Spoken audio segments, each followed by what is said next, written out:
Wide Web. Welcome back to the Hangin With Web Show. I'm GW Pomichter. Thank you so much for logging on, tuning in, Googling.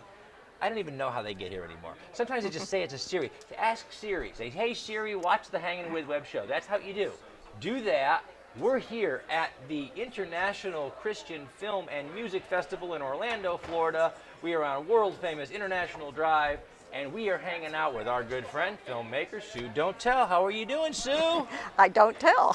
She don't tell. She ain't telling. It's Dontell. Dontell, that's right. So you're here this weekend with Ask God. Yes. Yes. We spoke to you last year when it released over at the MIF. At the MIF, right. That's right. And it's playing tonight at the International Christian Film Festival. That's fantastic. What are audiences saying now? You did it at MIF, and now you're coming over here, and you're meeting some people. And I mean, you put a lot of work into this. Yes. And you tackled a very tough issue. Yes. And it's been a great journey though, because we've had a chance at MIF. We had a chance to see some audience reactions. Yes. And to see how it touched people. Yes. You've been a filmmaker a long time. Yeah. You've been making films on one side of the camera or the other since for 20 years. 20 years. When I was 10. That's right. Well, she was, yeah. She's a child prodigy. You guys know that. But it feels good when you have a story that resonates like this with an audience, doesn't it? Yes. Yes. The kid that actually is starring in the film Ask God. He's up for nomination for Best Actor at the Christian Film Festival this year. Wow. And he did such an awesome job. I mean, he transformed not only the character, but physically and emotionally. And I mean, he did such a great job. So I don't know if he'll get it or not, but it was an honor being nominated. They hear that out there, and everyone has heard it before, but it doesn't make it less true. Yeah. It's very true. Right. To stand out like that, and your character and your actor in particular really did make a physical transformation through the course of making that film. He made such a physical transformation that I didn't recognize him after he shaved and cut his hair. Coming in for he came up to me and I looked at him like, can I help you? I didn't realize it was him because it was such a dramatic change. And he did a really good job. In Ask God, the song that is there, I actually got the inspiration from that when I had a brain tumor and I got this message in my sleep. And it was the message was, ask God for the answer, then open your heart and listen for the truth. And I was making a film for a Make-A-Wish kid. And that song, the words came back to me, and I ended up writing a whole song. Wow. And Fleet Easton sang it. So it's in this film that we'll be showing tonight. That's incredible. Yes. That's awesome. Yeah. Got to feel pretty good. Yeah. Yeah. Yes. Absolutely. Now, you're here with Ask God, but Sue, I know well enough to know by now, it's only been a couple years since we met, but you don't sit on your laurels very long. No. So you're on to the next project already. I am. You're planning ahead. So tell us a little bit about that. Okay, my next project, it's in editing. We've already put it in the can. It's called A Fork in the Road. A Fork in the Road. And it's about teenage suicide. Wow. You are hitting the pressure points here. Yeah, I do. Yeah. I try to make a difference with my films. And suicide is the second leading cause of death in teens. And there's a reason for it. And I want to get the message. I had a very good friend commit suicide years ago, and I learned a lot about suicide. And in teens, a lot of the time, the reason for suicide is that the prefrontal cortex of the teen brain doesn't fully develop until they're in their mid-20s. And that's the part of the brain responsible for serotonin production. And serotonin is responsible for different things like mood and decision making.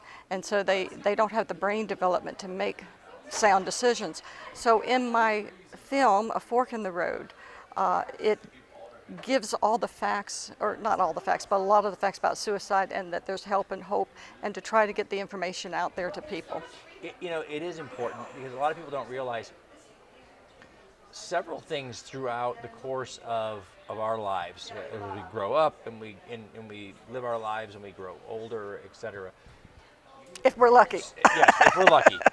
But so much of the time that we spend there, we throw up these random numbers. You can drive when you're 16, you can vote when you're 18, you can drink when you're 21, Right. you can, maybe you'll inherit something when you're 35, or your first surgery when you're 42.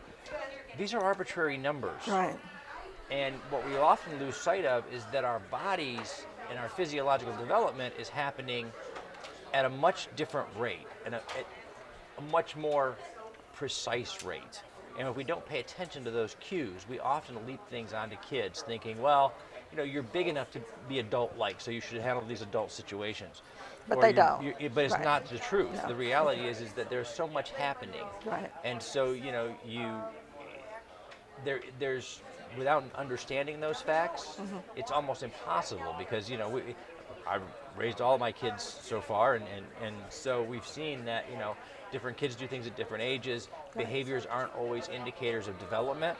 Right. And so you don't, unless you're paying attention to those facts, you don't really think, hey, my 17-year-old acts very mature, that must mean they're done. Yeah, and they might look mature, but they're not. That's right. And they don't understand the brain development that It's an goes interesting on. way to tackle that, though, is to get in there and really show that the reason that our kids are our kids for so long is because they do require that. Somebody to bring them back from the edge. I used to remember telling my kids when they were growing up that you can't make a good decision angry.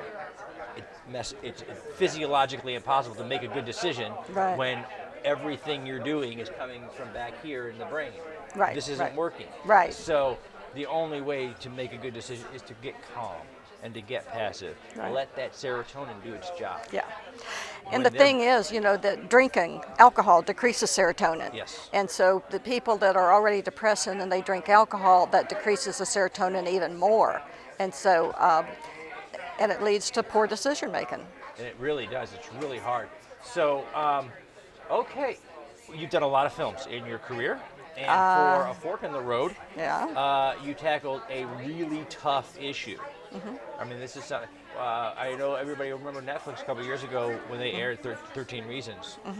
Was probably the first mainstream film company to go out there and say, let's talk about this. Let's have a real conversation. And you're doing more of that. Is there a standout moment in filming, something that touched you in particular, or working with one of your actors or your crew? The girl that's in Fork in the Road is such a trooper.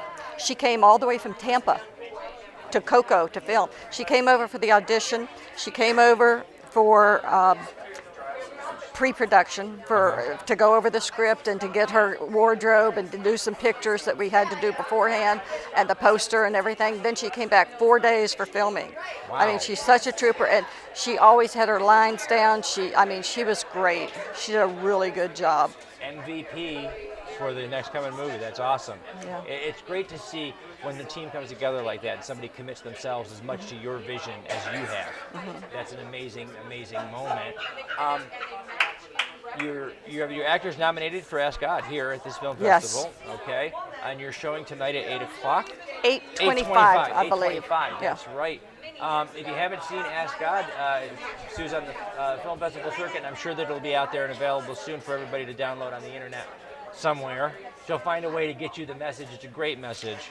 We saw the film over at MIF, so Yes. That was Now, Fork in the Road, I'm not going to put out till the MIF. And I have more to tell you about it at the MIF, so join us at the MIF, and I'm going to... We're going to get together at the MIF again, just because, if nothing else, before you guys get bothering us with the cameras, we just hang out. So, all right, Ask God won award at MIF Best Movie It Poster. did. That's right. It did. I remember that forgot now. that. Thank you. Yes, She's it did. good. We'll keep those people on staff. I like that. Yeah, and so much. that movie poster, actually, the stained glass the stained right, the stained glass in your was actually taken in Africa at the St. George Cathedral, which is the second oldest cathedral in South Africa, Wow. and put it into the poster. That's amazing. Yeah. Creating is a journey. It's great to see when all of those elements come together. It's an amazing thing. She's got the card. She thinks I don't see her, but I do. We're going to say thank you to our partners and our friends over at Famous Faces and Funny Space Coast Comics, the Indie Originals, our great friend Josh Bauer at J. Bauer Art, Celestial Healings, Krypton Radio, the Foxwood Wine Company, our great friend, author Yvonne Mason at Off the Chain Radio, and we want to thank our good friend Sue Dontell filmmaker, the creator of Ask God, and coming soon to The Myth will be A Fork in the Road. Correct. So check out the links down below so you can find out about the Melbourne Independent Film Festival, the International Christian Film and Music Festival, where we are this weekend, and all the places that we're going. In the meantime, stay tuned in, stay logged on, and see who we're hanging with next. Sue, thank you again. You're welcome.